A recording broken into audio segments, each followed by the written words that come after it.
Most people have felt it, that brief, surreal moment where everything feels oddly familiar. Like you've already lived through it once.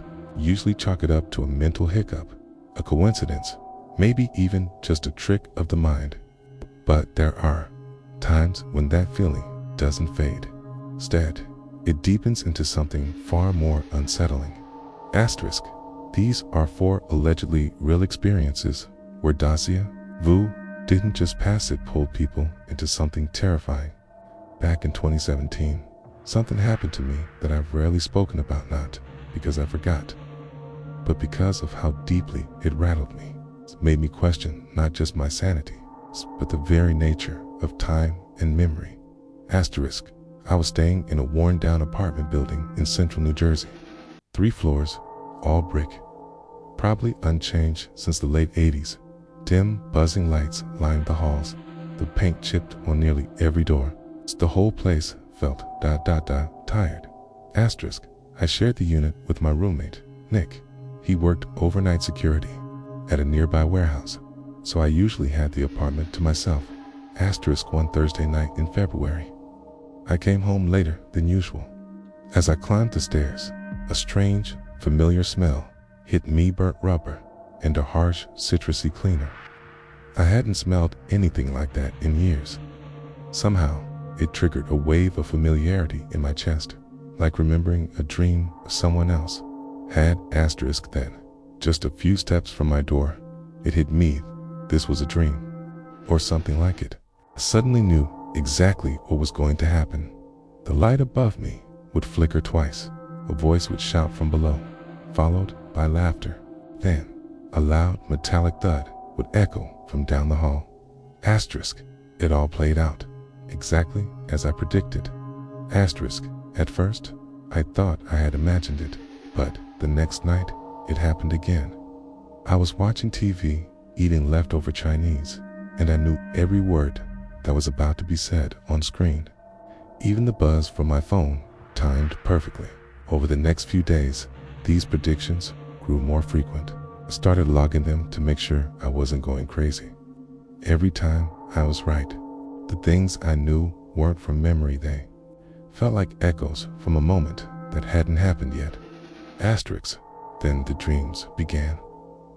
Each night, I'd see Nick enter the room, pale and shaking. He'd whisper, "There's someone in the building." But something about his voice was off too, flat, like audio played from an old tape. I'd ask who, but he'd just stare at me. Asterisk. Night after night, it's the same dream. Asterisk. And then one night, it wasn't a dream. At exactly 3:12 a.m., my bedroom door creaked open. Nick stood there, soaked in sweat, and he said it, the same words, the same tone. I followed him into the hallway, gripping a bat. He motioned toward the stairwell. There was no one there. The shadows didn't behave right, like the angles were off, just slightly wrong. We called the cops, but they didn't find anything. Asterisk. When I told Nick about the dreams, he went pale and simply said, "I've been having them, too." Asterisk. We didn't speak of it again. But that was the night it stopped. Sort of. Even now, sometimes, I'll hear a sound, catch a glimpse of something familiar, and feel it coming again. That tugging sensation, like a memory I haven't made yet. Asterisk. Sometimes, I wonder if Déjà vu isn't just a memory glitch, but a glimpse through a crack between overlapping timelines. Like thin layers of wallpaper bleeding into each other. Asterisk. I moved out 6 months later, but every time I pass that old building, something inside me wants to stop, to go back in. Asterisk. And I don't know what will happen if I ever do. There's something waiting at the end of that hallway. Asterisk. Not a ghost, not a person. It's just a choice one I haven't made yet in this version of my life. Asterisk. And every time I think about that hallway, I feel like I'm getting closer to finally making it. My name's Ryan. Asterisk. This happened when I was 17, 3 years ago now. My older brother Chris was 19 at the time. We grew up in a small town surrounded by dense forest. Nothing exciting ever really happened around here. So we had to create our own entertainment, asterisk, not far from our house. There's a trail that runs deep into the woods, long and winding. Local kids would whisper about strange things hidden back there, old ruins, abandoned buildings, weird graffiti. We've talked about exploring it forever. But two never followed through. Asterisk, one quiet weekend in October, that changed. Asterisk, it was cool, out gray skies, trees all orange and gold. Perfect day for a hike. Chris brought it up again, and this time we actually went for it. We packed a couple flashlights and water bottles, told our mom we were heading out, left around 3 p.m. since the sun sets early that time of year. We figured we had about 2 hours to be in and out. Everything felt normal at first. I've been in those woods a dozen times, but maybe 10 minutes in, something started to feel off. Not in a scary way, just strange. Asterisk, it was like I already knew this trail. Not vaguely, it felt exact. The angle of the branches, the rhythm of the walk, even the way Chris was talking about school, it all felt like it had happened before. Asterisk, when we reached a broken fence post, I froze for a second. I knew that post. I remembered it somehow, even though I'd never walked this path before. I was certain of that. Chris kept chatting, oblivious, but I couldn't stop scanning the trees around us. Then I thought of a tree with a hollowed out trunk, one with a huge hole on its side. 5 minutes later, we passed it. Asterisk, still, I didn't say anything. Asterisk, but the further we walked, the more familiar it all felt. I started to remember things I had no right remembering. A house, a 2-story building hidden among the trees.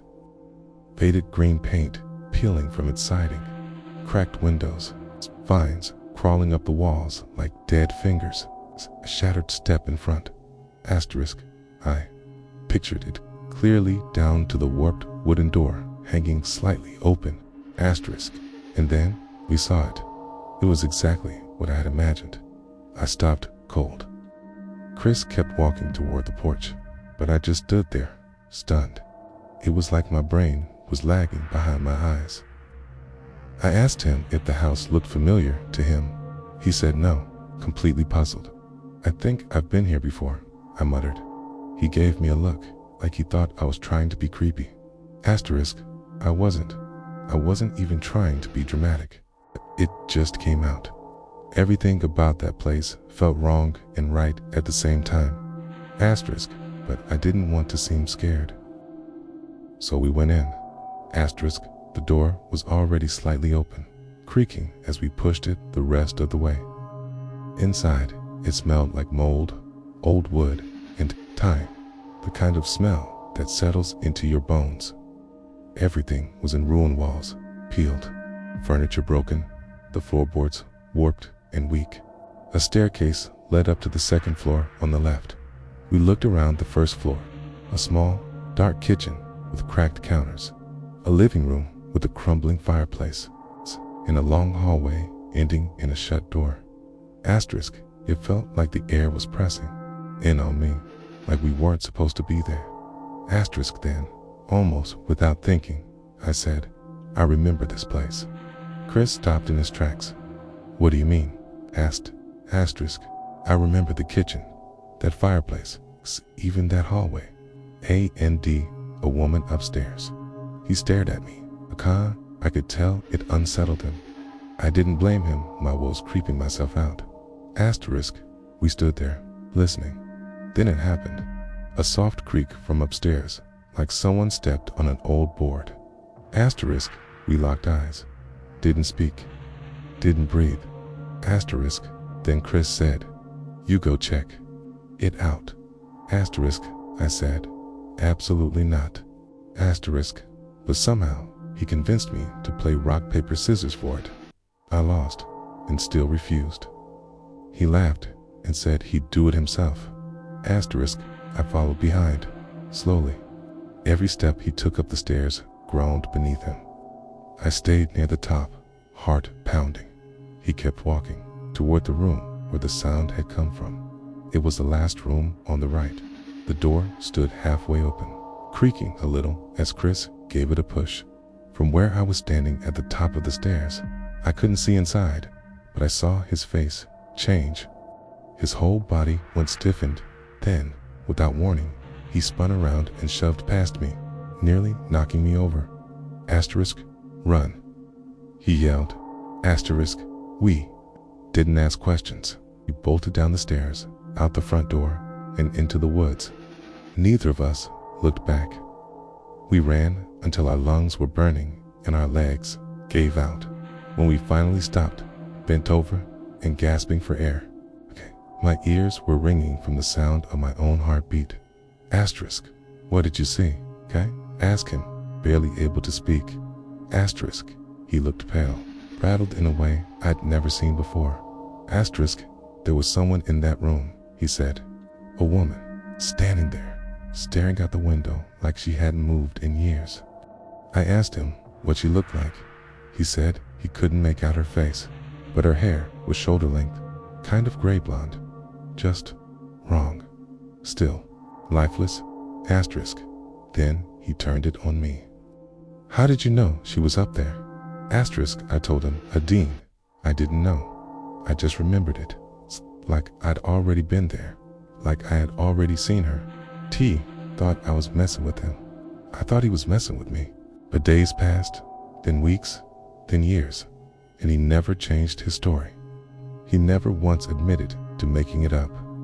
Even now, if you bring it up, he just gets quiet and says he doesn't want to talk about it.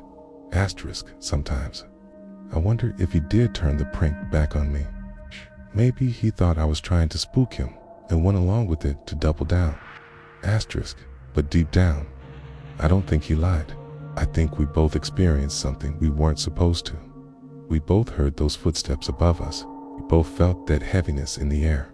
I knew about that woman before I ever stepped into the house. Asterisk, it changed how I think about Déjà vu. Back in 2020, during that strange stretch where lockdowns were easy, but the world still didn't feel normal, I went through a period where life didn't feel real, not like a dream, more like I was stuck in a scene that had already been written. Asterisk, like I was just walking through something that had already happened. Asterisk, it was around 1:30 in the morning. I was driving home from my girlfriend's house. Had snowed, not a blizzard, but enough to make the roads slick. I live just outside Scranton, Pennsylvania, and there's one particular intersection near my place that's known for accidents, for stop signs, no traffic light, and when the roads are bad, it turns into a gamble. That night, as I approached the intersection, I got this awful feeling in my chest. Not panic exactly, just this heavy, out-of-body sense that I didn't belong. In that moment, like I was about to witness something I'd already survived. Asterisk, so I slowed down, or way more than I needed to. Asterisk, a second later, a black pickup flew through the stop sign to my left, no hesitation, no attempt to stop. If I hadn't hit the brakes early, it would have T-boned me straight through the driver's side. Asterisk, I pulled over, shaking, watching its taillights vanish into the snowy dark. That truck would have killed me. But here's the thing, I knew it was coming. It's not in the way your instincts tell you something's wrong. I mean, I remembered it. The screeching tires, the sound of metal folding, the airbag slamming into my face. None of that actually happened, but it felt like a memory. Asterisk, I blamed it on stress. It's the pandemic, isolation, sleep deprivation. Asterisk, then it happened again. Asterisk, a few nights later, I was stopped at a red light when I remembered not predicted. Remembered the next song that would play on the radio, and it did. I also remembered a woman walking her dog across the street before she even appeared in view. Asterisk, it started to feel like I wasn't living my life, it's replaying it. Asterisk, then the dreams began. Always the same road. Always the same crash. Each night, it became more vivid. In one dream, I got out of the wrecked car and saw myself still inside, head bleeding, eyes glassy, struggling to breathe. Asterisk. After the 5th dream, I woke up drenched in sweat. That was the day I decided I wasn't taking that route again. I added 10 minutes to my commute and started taking the highway. Asterisk. That afternoon, I got a message from a friend. Asterisk. There had been a fatal wreck at that intersection, the same time I usually pass through. Same color car, same make. Not me. But it could have been. Asterisk.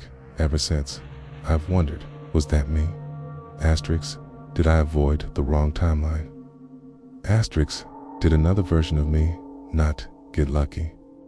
I haven't had déjà vu that strong since. But sometimes, late at night, when the road gets too quiet and the street lights flicker just right, still get chills. Asterisk. Because maybe somewhere I do remember. After that near miss, I started reading about people who'd had close brushes with death. One thing stood out. Many of them talked about strange memories.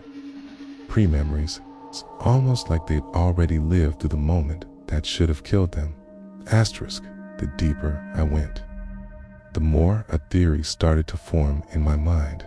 Asterisk. What if déjà vu isn't just a brain hiccup? Okay. Asterisk. What if it's a fracture evidence of a reset? Okay. Asterisk.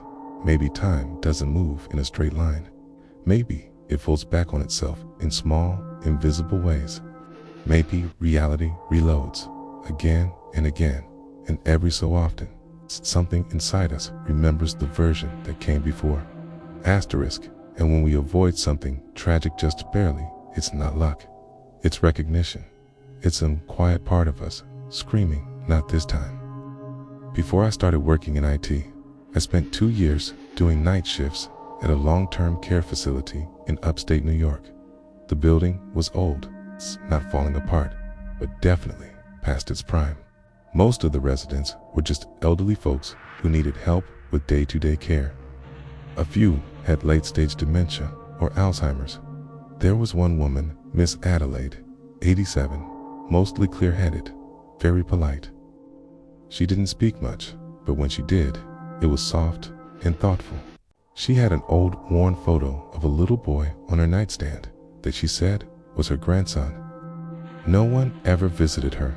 Asterisk. My routine was simple. Hourly rounds, vital checks, keeping the place quiet and steady while the rest of the world slept. Most nights passed without anything strange. But then there were the other nights. Asterisk. Sometimes I'd walk into Miss Adelaide's room and find her wide awake, lying still, staring at the ceiling, humming something slow and tuneless. It was the kind of sound that made the hairs on your arms stand up, not because it was scary, but because it felt strong, like it belonged to another time. Asterisk. One night, around 2:15 a.m., I found her sitting up in bed. Her eyes were wide open, focused straight ahead. I asked if she needed anything. Without blinking, she said, "You already asked me that. You ask every night. But tonight is different." Asterisk. The room felt suddenly colder. I laughed it off, offered her a glass of water. Asterisk. She shook her head and said, "Try to remember this part." Asterisk. I told the supervisor. Of course, the official response. Probably confusion, maybe sleep talking. It's nothing to worry about. Asterisk. But the next night, same time, same exact words, like a tape loop. Asterisk. The third night, she was gone. Passed away in her sleep sometime around 1:50 a.m. when I came in for rounds. Her bed was already stripped and her room was half packed. Asterisk. I couldn't get it out of my head. Tried to remember this part. I started digging through her records just to feel like I was doing something. That's when I found old staff notes going back years. Different people, different shifts, but they'd logged similar things. Asterisk. Night. Staff had reported conversations with Miss Adelaide that felt off. She'd said things before they happened.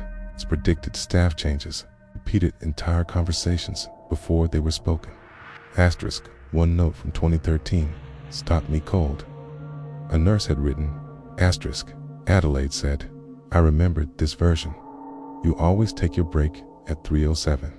Asterisk, I checked the time. It was exactly 3:07. Asterisk, I don't know what was happening with her. I'm not the type to jump to ghosts or psychic visions, but something about her felt like she was stuck. Like she'd lived through this version of her life more than once, and each time she was waiting to see if the ending changed. Asterisk, now I sit behind a screen all day, working tech support and troubleshooting problems that don't scare me. But I still get moments-teeny flashes of deja vu that hit harder than they should. When that happens, I pause, listen, because maybe it's not just static in my brain. Maybe it's a signal. Asterisk, maybe someone Miss Adelaide or someone like her is whispering through the loop. Asterisk, you've been here before, and last time it didn't end well. Asterisk, I've since talked to others who worked night shifts at that same facility, years apart. I never mentioned Miss Adelaide, asterisk, but they did. One said she had strange dreams almost every night on shift. Another told me a resident once warned her she was about to be fired, and she was, a week later, due to budget cuts. She didn't remember which resident told her. I just nodded, asterisk, sometimes. Quit. When I'm drifting off to sleep, I hear a low humming in my dreams. The same tune from those nights in the dark, and I still think about Miss Adelaide all the time.